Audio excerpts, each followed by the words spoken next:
Jadi dia 2 tahun selama di USA, dia mendapatkan ijazah MA. Kemudian dia mengambil doktor PhD dengan tambahan 3 tahun lagi. His friends from Wisconsin say he loved JFK, democracy, and the American way of life. But Ibnu's fate was to be sealed by the politics of his day. Tapi karena ada konfrontasi antara Amerika dengan Indonesia pada waktu itu, jadi semua mahasiswa yang di Amerika, Indonesia ditarik lagi ke Indonesia semuanya, termasuk kakak saya, berikut dengan keluarganya. Returning home to a country being polarized by Cold War politics, Ibnu gets a university job by joining the Indonesian Graduates Association, a group associated with the Communist Party. Tensions were also rising in the countryside where the PKI had been enforcing President Soekarno's land reform program.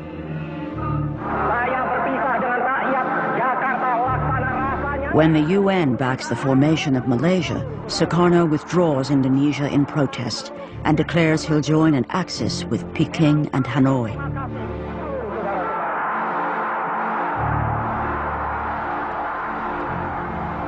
President Soekarno has now gone too far for the West. For nearly 15 years, he'd balanced both sides of the Cold War. By 1965, Soekarno appeared to be siding decisively with the communists. The West, with Machiavellian logic, hoped the Indonesian army would step in. If the PKI mounted an unsuccessful coup, it would provide the perfect excuse.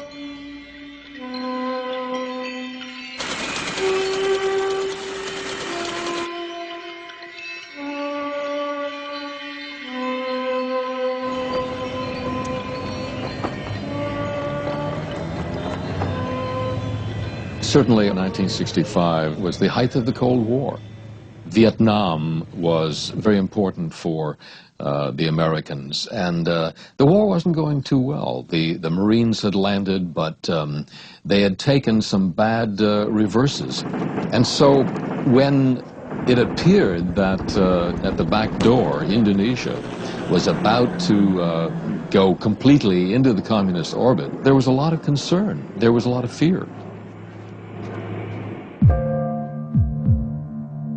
Then Soekarno appears to collapse at a public reception, raising the stakes even further. There were rumors that his kidney was failing, and of course put the army on high alert. It did raise questions. If he's sick, what will happen if he dies? Who will move? Who will take over? The PKI do it by themselves? Will the army do it? Will God knows who else do it? Rumors circulate that an Army Council of Generals, backed by the CIA, is plotting to overthrow Soekarno. Army was clearly keen if Soekarno became incapacitated, they would seize power.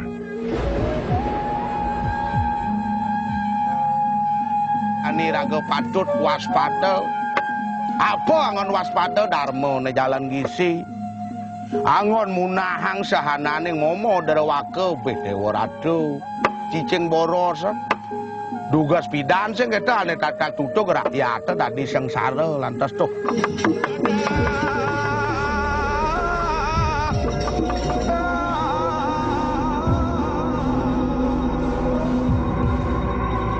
On the 30th of September 1965, Indonesia is changed forever. This 4-hour film is General Suharto's version of the events of that night. It was shown every year on all television stations while he was in power. It portrays junior army officers, supposedly under control of the communist PKI, kidnapping and killing the head of the army and 5 senior generals.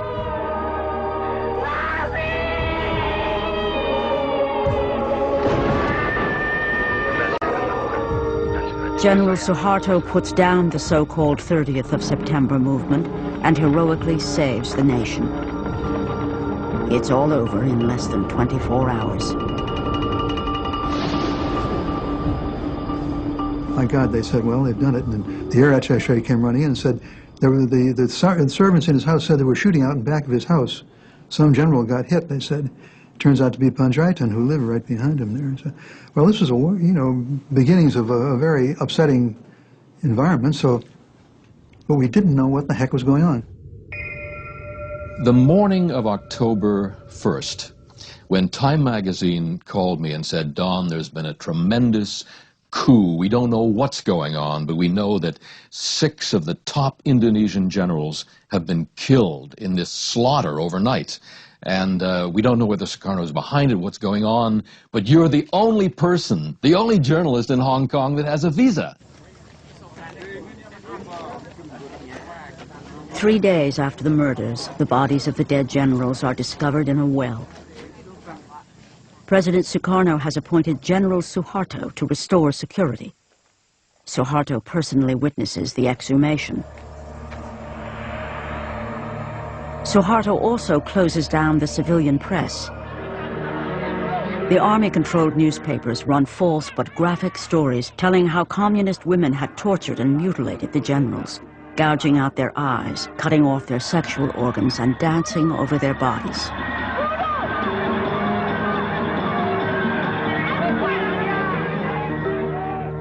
The Indonesian Communist Party, the PKI, is blamed for the abortive coup. The first big event I covered in Jakarta was the funeral of the 6 generals.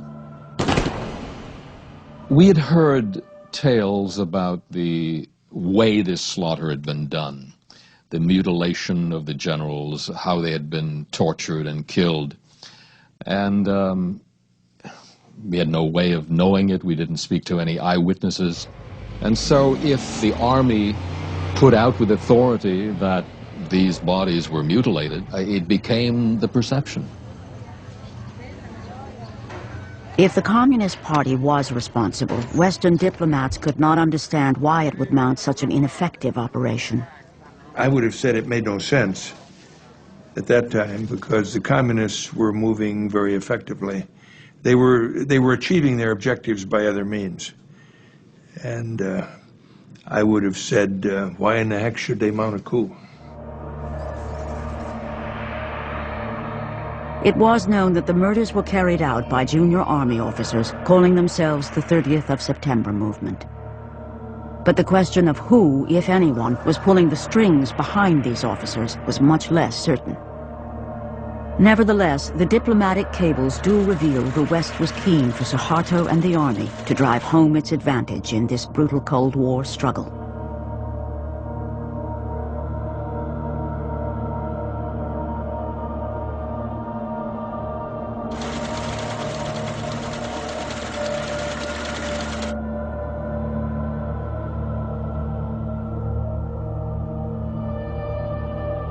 In the 3 or 4 weeks following the putsch, Norman Redaway put together a radio program which was then sent back into Jakarta and broadcast to Indonesian people, in the Indonesian language of course, purporting to be an Indonesian-sourced program. They were putting back a highly coloured version of the story that Suharto and his men were putting about.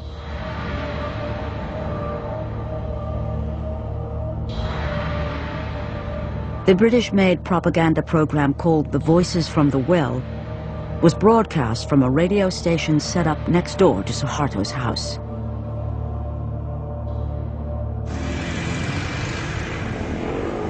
The army set up a new tabloid to spread stories of the bestiality of the PKI. They emphasized that women will sink to utmost depravity under the godless communist influence.